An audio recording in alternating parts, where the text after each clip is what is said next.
जो कुछ भी हो चुका है ये तुर्कमान गेट 2022 है और ये विजिलेंटी जस्टिस की मिसाल बीजेपी और आप पार्टी पेश कर रही है। तीसरा यह है कि एक लीगली अगर इसको कहा जाए तो एक नया जुरिस्प्रूडेंस निकल चुका है, बुलडोजर जुरिस्प्रूडेंस।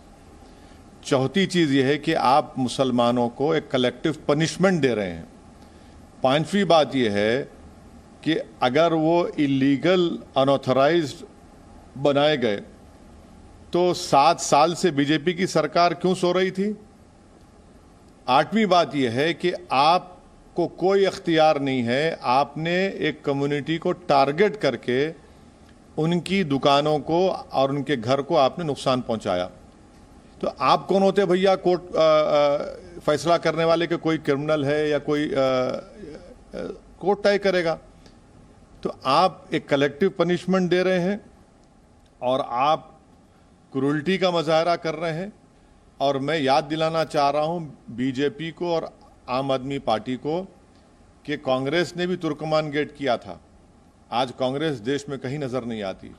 आप गुरूर और तकब्बुर में गरीबों को बेघर कर रहे हैं, उनको उनके रोज़गार से महरूम कर रहे हैं। मैं तो सिर्फ आपको कहूँगा कि गरीब की तकलीफ़ और उसके हाय से डरिए आप, क्योंकि जब गरीब बेबस होकर तड़पता है ना तो हमको ये बतलाया गया कि खुदा की कुदरत जोश में आ जाती है। आपने मस्जिद के सामने की मलगियों को तोड़ दिया, शॉप्स को, मंदिर के सामने जो क्यों नहीं तोड़ा आपने। ये टारगेटेड डेमोलिशन है।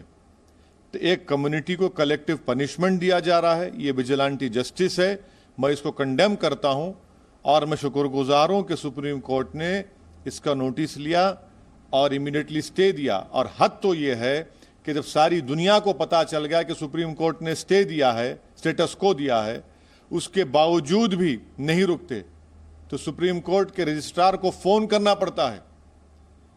तो और ये कौन सी बात आप पार्टी कर रही है। उनके लोग कह रहे हैं कि वहां पर बांग्लादेशी और रोहिंग्या हैं। इनको क्या गरीबी नजर नहीं आ रही। भारत के नागरिक हैं पूरे के पूरे, वो उनका जुल्म एक ही है कि गरीब हैं। और मैंने जो पहले कहा था वो ये है कि बुलडोजर चलेगा अंसार पर, अहमद पर, बुलडोजर नहीं चलेगा अर्जुन पर और अजय पर। यह फर्क है। और ये अंसार चाहे बीजेपी में हो या आप पार्टी में हो, वो अंसारी रहता है। लेकिन ये जो किया जा रहा है, लेकिन एमसीडी या फिर आम आदमी पार्टी का ये कहना है कि बीजेपी उन लोगों को हटा रही है, एमसीडी उनको हटा रही है जिनका इंक्रोचमेंट। आपके नेता, बीजेपी के नेता लेटर नहीं लिखे, नाम लिख करके ये स्टोन पेल्टिंग में था, इसका तोड़ दिया जाए। क्या आपका मेयर, आपके अधिकारी बीजेपी के नहीं कह रहे हैं मीडिया के सामने आके ये लोग।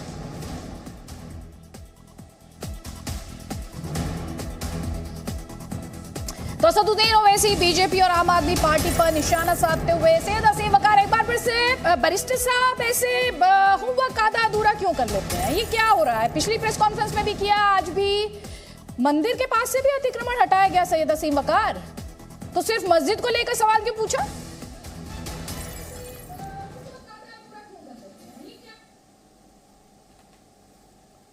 नहीं देखिए, मैं अगर आवाज आ रही हो, आपका फोन कट गया है तो उसको जुड़वा दीजिए। लेकिन मैं सच्चाई बोल दूं आपसे कि बैरिस्टर साहब ने बिल्कुल 100% सच बोला।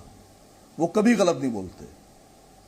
ऐसा नहीं है कि पूरे भारतवर्ष में या दिल्ली में या उत्तर प्रदेश में या मध्य प्रदेश में खाली मस्जिदों में ही दुकानें हैं, मंदिरों में भी दुकानें हैं और 100% अवैध हैं, कब्जे करके बनाई गई हैं।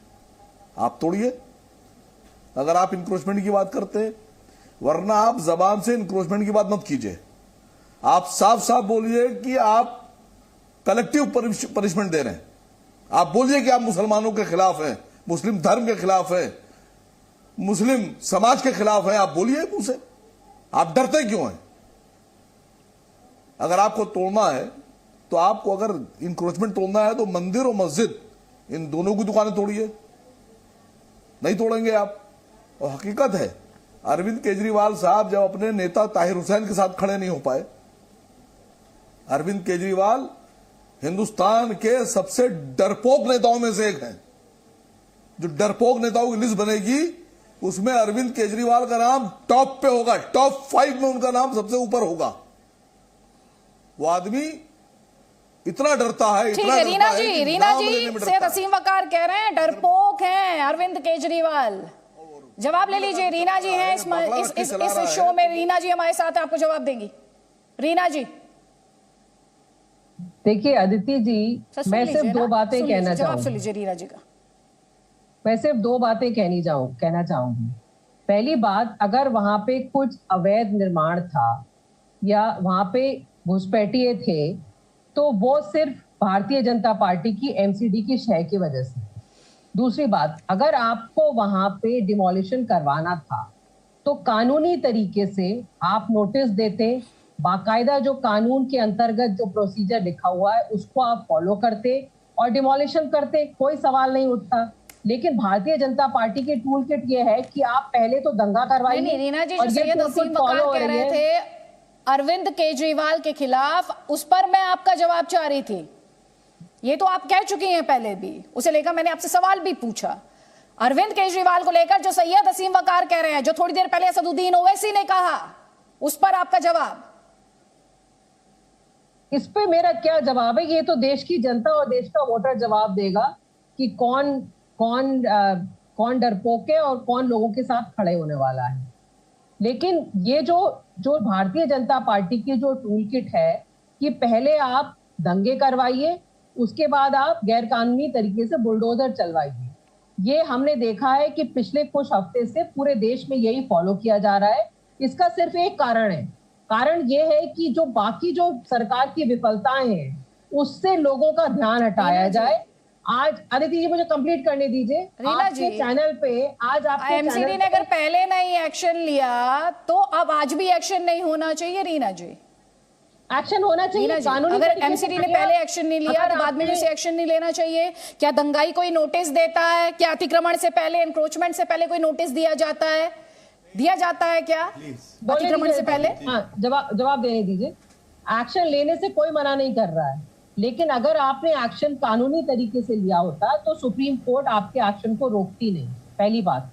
दूसरी बात, 15 साल से आपके पार्षद पैसे ले लेके, गरीबों से पैसे ले लेके वहां पे लोगों को बसा रहे थे और आज आप उन्हीं लोगों को वहां से हटा रहे हैं। तो ये पूरी जो है आपकी साजिश के कारण ऐसा हुआ है और आपको शर्म आनी चाहिए कि आज आप गरीब लोगों के घर बर्बाद कर रहे हैं। वही गरीब लोग जिनसे पैसे लेके आपके नहीं, तो ऐसे में आपकी क्या भूमिका है? ऐसे में जब दिल्ली की आपकी सरकार है, दिल्ली में आप सरकार है आपकी, तो फिर आपकी क्या भूमिका है? ये सवाल पूछा जाएगा नहीं रीना जी? वो आपको जवाब देना चाह रहे हैं गौरव भाटिया। मैं दूंगी सर आपको मंच, आप ही को मंच दे रही हूँ मैं, भारतीय जनता पार्टी आप ही को मंच दे रही हूँ sir. MCD Bharatiya Janata party के अंडर में। मैम सुन लीजिए, पहले उनका जवाब सुन लीजिए, फिर वापस अपनी बात पूरी कीजिएगा।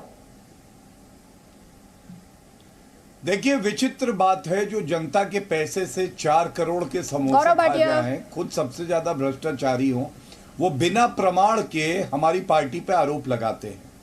और जितनी बार इन्होंने सुप्रीम कोर्ट जीवन में बोला नहीं होगा, उससे ज्यादा बार मैं सुप्रीम कोर्ट गया हूं वकालत करते हुए। मैं आपको एक बात बता दूं, सर्वोच्च न्यायालय में मैं ही उपस्थित था, आप नहीं थी ना, अरविंद केजरीवाल मफलर वाले थे। सर्वोच्च न्यायालय ने किसी गुणवत्ता के आधार पर रोक नहीं लगाई, वहां पे कहा गया बुलडोजर चल रहा, उन्होंने कहा मामले की सुनवाई कल होगी इसलिए रोक लगी है, ना कि गुण और दोष के आधार पे। Presenting B News app available on Google Play and App Store. Download it now.